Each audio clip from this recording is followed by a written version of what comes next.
37 rules that every salesperson should follow. Sales management is the art of understanding human psychology.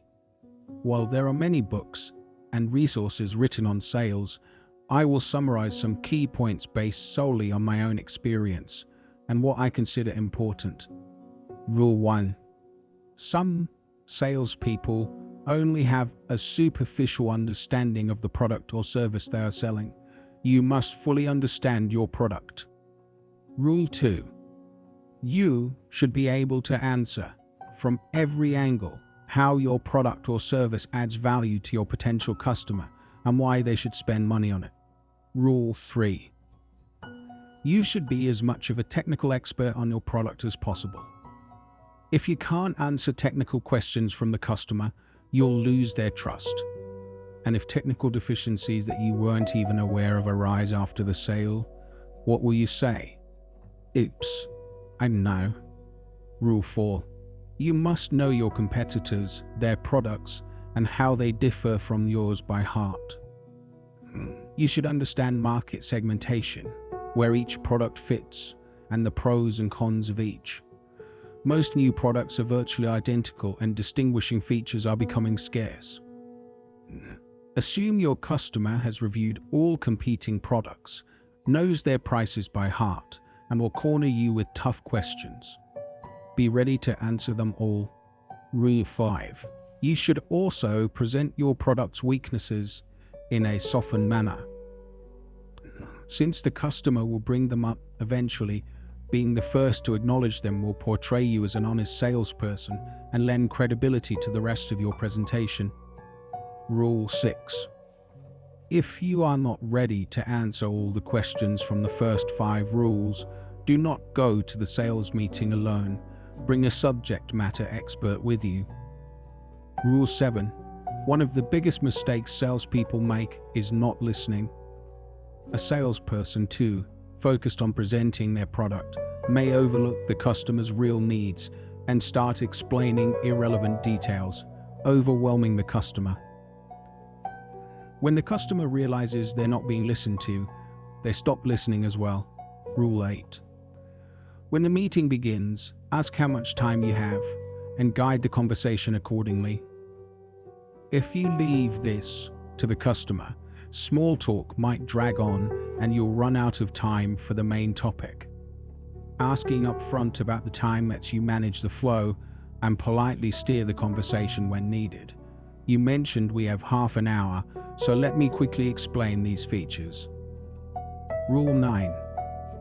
An amateur salesperson talks excessively and answers product criticisms impulsively without processing them.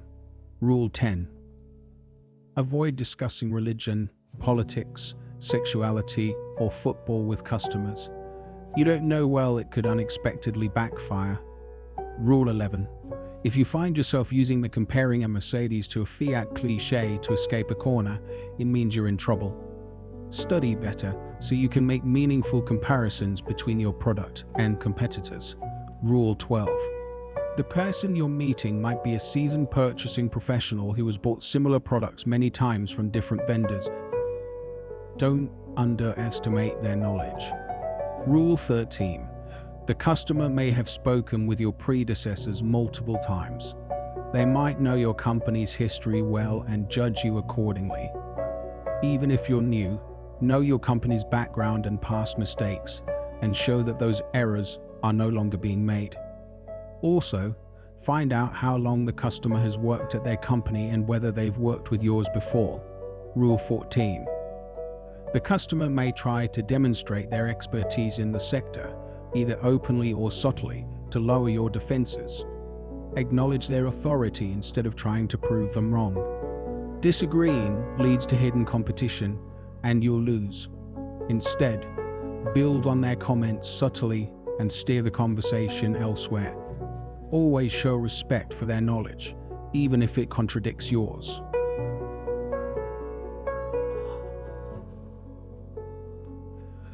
Rule 15. The customer might not know exactly what they need. As you present options, they might keep saying, "That would be nice," or "Let's add that." This could lead to an unexpectedly high quote, and they may never call back. Ask targeted technical questions to identify the essential needs.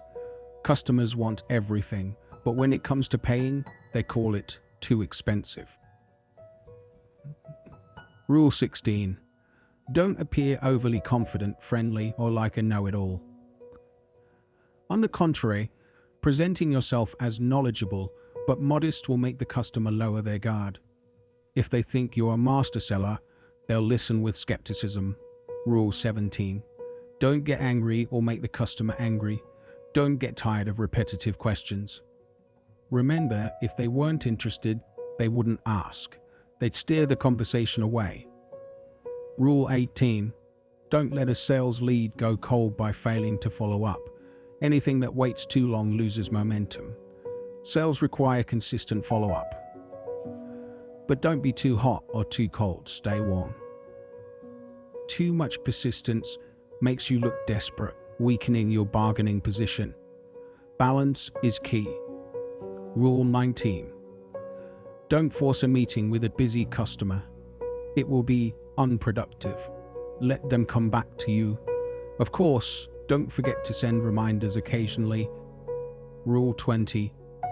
Jumping into the price discussion too early often leads to immediate discount pressure. Both a $10,000 car and a $1 million car are still cars, so price isn't everything. Don't bring up pricing before explaining the product value thoroughly. Rule 21. Don't give a price before identifying what the customer truly needs. Otherwise, you'll base your quote on incomplete or incorrect information, and the customer will hold you to it later. Rule 22. Don't rush to prepare a quote. If the product or service is complex, take your time to carefully plan and ensure accuracy. Rule 23. Don't prepare a price quote without first ensuring that the customer has allocated a budget or is in the process of doing so. Otherwise, you're just helping them gather data for a project that might never happen. Rule 24. If you're competing with another company and sense that your quote is just being used to pressure them into offering a discount, withdraw either outright or with a clear and high price. Rule 25. The first meeting often doesn't lead to a sale. It may take months. Be patient. Keep communication alive and stay on their radar without overdoing it. Sometimes you won't hear from a customer for a long time, but suddenly they'll call. Rule 26. The customer may request a presentation just in case, and then never follow up. Ask questions to determine whether they are truly interested. Don't waste time on every request that comes in just because it seems like a possible sale. Rule 27. Sometimes, to finalize a sale, you'll need to meet multiple times. Be prepared for that. Have an action plan and presentation ready for each meeting. Repeating the same things at every visit won't get you anywhere. Rule 28. Don't rely too heavily on slides or printed documents. Listen more, talk less. Tailor your presentation to the customer's reactions and questions. Rule 29. The person you meet might not be the decision maker. Try to identify who that is, and, when appropriate, ask to bring them into the conversation. Don't assume that the person in front of you holds all the authority. Rule 30. Learn how the customer's purchasing process works. Is it centralized? Do they need to get multiple offers? Who signs off on the budget? Rule 31. Before leaving the meeting, try to learn about your competitors and what the customer thinks of them. Rule 32. At the end of the meeting, don't leave things open-ended. Agree on the next step. Can I call you next week? Shall we meet again once you've reviewed internally? Always walk out with a plan for the follow-up. Rule 33. Avoid expressions like this: product sells itself. No product sells itself. Sales require effort, persistence, and strategy. Rule 34. If the customer says, "We're happy with our current supplier," don't immediately push your product. Ask questions. What do you like about them the most? Is there anything you think could be improved? This will give you an opening. Rule 35. Be cautious of overpromising during the meeting just to close a deal. Anything you say might be taken as a commitment. Don't make promises you can't deliver on. Rule 36. Understand that sometimes your product might genuinely not be the right fit for the customer. If that's the case, say it. Honesty builds trust, and they may come back to you later for something else. Rule 37. Finally, remember, people buy from people. Be sincere, listen actively, offer solutions, and always follow through on what you say. A good reputation is your most powerful sales tool. Our rules end here. I would like to give some examples to support what I've explained. If someone from a remote city who wants to buy a real estate franchise and says that your real estate franchise company's social activities are weaker compared to a competitor's, you can say the following: "Yes, you're right. Our activities are fewer than theirs. However, from our experience, we know that before long, you won't want to attend most of these activities, which require you to hop on a plane and stay several nights. They'll seem too expensive, and you won't want to leave your business for too long. The 2 events we hold annually are more than enough for you. Besides, the effect of these activities on your sales is also debatable." In another real estate franchise meeting, if a potential buyer points out that your training system is weaker than a competitor's, you might respond with, "True, we're not as strong as them when it comes to training.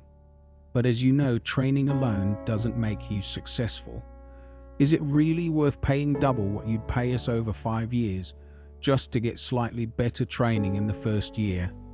What you really need is strong brand support, and we offer the same at half the price. Let's say you're a sales representative for a factory that manufactures premium doors. You go to a project meeting. If you see yourself as just a door salesperson, it won't work. Customers can buy doors anywhere, from carpenters or home improvement stores. You're not selling doors, you're managing a project. You promise a minimum level of quality. You guarantee on-time delivery.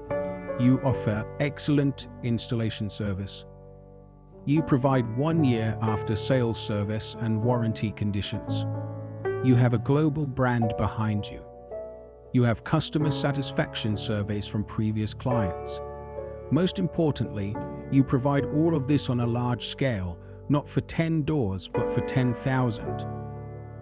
So you're not just a door seller, you're a business partner who understands, identifies, and advises on the customer's needs. If you solve the problems in the customer's mind, they'll gladly pay more to buy from you. If you're a sales rep trying to sell vehicles to a car rental company, fuel consumption is a secondary concern. The company will be renting the vehicles out to customers, and the customer will cover the fuel cost. Since the customer's daily rental fee will be much higher than the fuel cost, the initial purchase price becomes far more important to the company than the fuel efficiency.